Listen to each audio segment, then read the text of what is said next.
Hello, everyone. Thought we could use a change of pace, so we're outdoors on a beautiful day today for our discussion post. Hopefully, a fly doesn't land on my head. Anyway, today I'm going to share with you some tips from the book Manifest Your Destiny by Dr. Wayne Dyer. For those who may not be familiar with his work, as an author of 40 books, he's considered a father to the self development and spiritual movement and is one of my earliest teachers. In a prior post, I shared the book Creating Something That Matters by Blake Mycoskie and his system for addressing fears. During our rich discussion posts while addressing our group's fears, a common theme emerged amongst us, which I feel is important to address. It's that elephant in the room, the imposter syndrome. I find it fascinating that those of us who feel this, myself included, recognize a disconnect between our true higher self and our everyday egoic self. Our judgments about ourselves can widen the gap between the higher and lower selves and naturally create fertile ground for the imposter syndrome to grow. Dr. Wayne Dyer wrote his book, Manifest Your Destiny, at a time when his writing was shifting, moving from his head and logical thinking to his heart, where he was actually drawn to write this book. At this point in his evolution, he also admits to feeling the imposter syndrome. So I'm going to share it with you all so that we realize that we're in good company. In Wayne's words, you have the power within you to attract to yourself all that you could ever want. This is the central theme of Manifest Your Destiny, which is unlike any book I have previously written. I have chosen to write about this subject of manifesting because I have been drawn to it, rather than because it is the logical next step in the progression of books that I've produced over the past 2 decades. I seem to have been drawn to the subject by a force that will not allow me to ignore it. Can any of you also relate to that?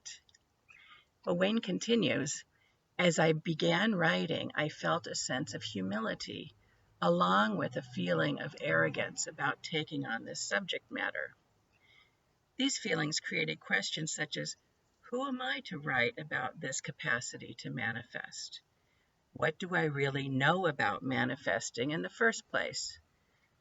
Isn't this territory reserved for divine beings? And what gives me the authority to tell others about an ability that is unique to the gods? These questions swirled around in me.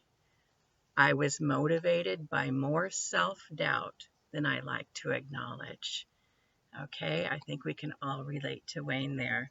So just sitting with that he had self-doubt, helps me realize the humanity in all of us. And that if Wayne can write from this space of spirit pulling him along, despite his self-doubt, maybe we can too. Here are a few nuggets of wisdom in Wayne Dyer's book, Manifest Your Destiny, 9 Spiritual Principles for Getting Everything You Want.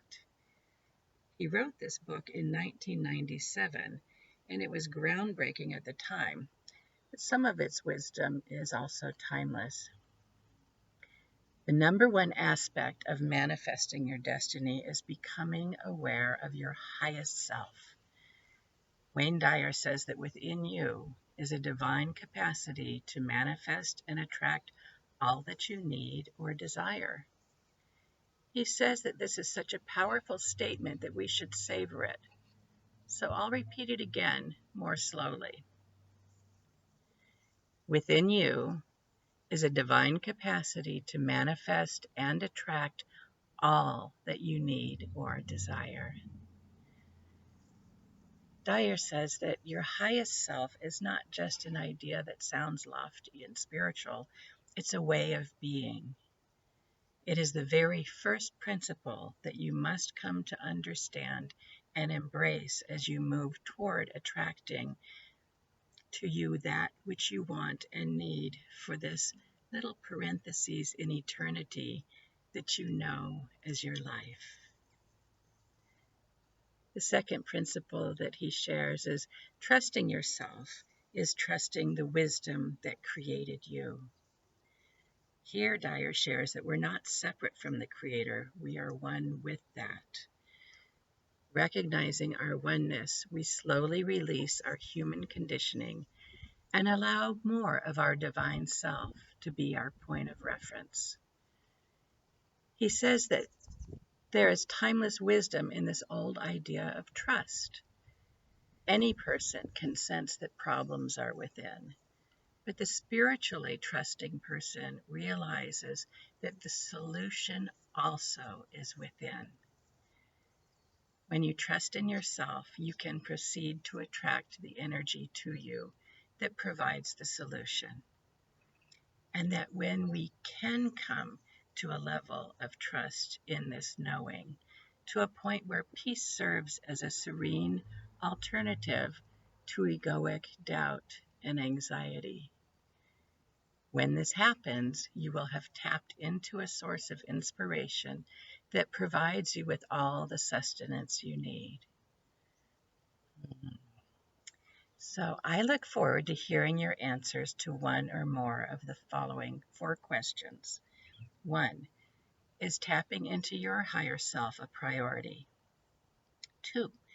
If so, what tools, practices, or daily routines do you use to connect with your higher self? 3. Have you found that regular connection with Spirit enhances your ability to manifest your desires? And if so, how? And 4, is there anything you need right now to support you in your practice? Thank you for participating in this discussion. Namaste.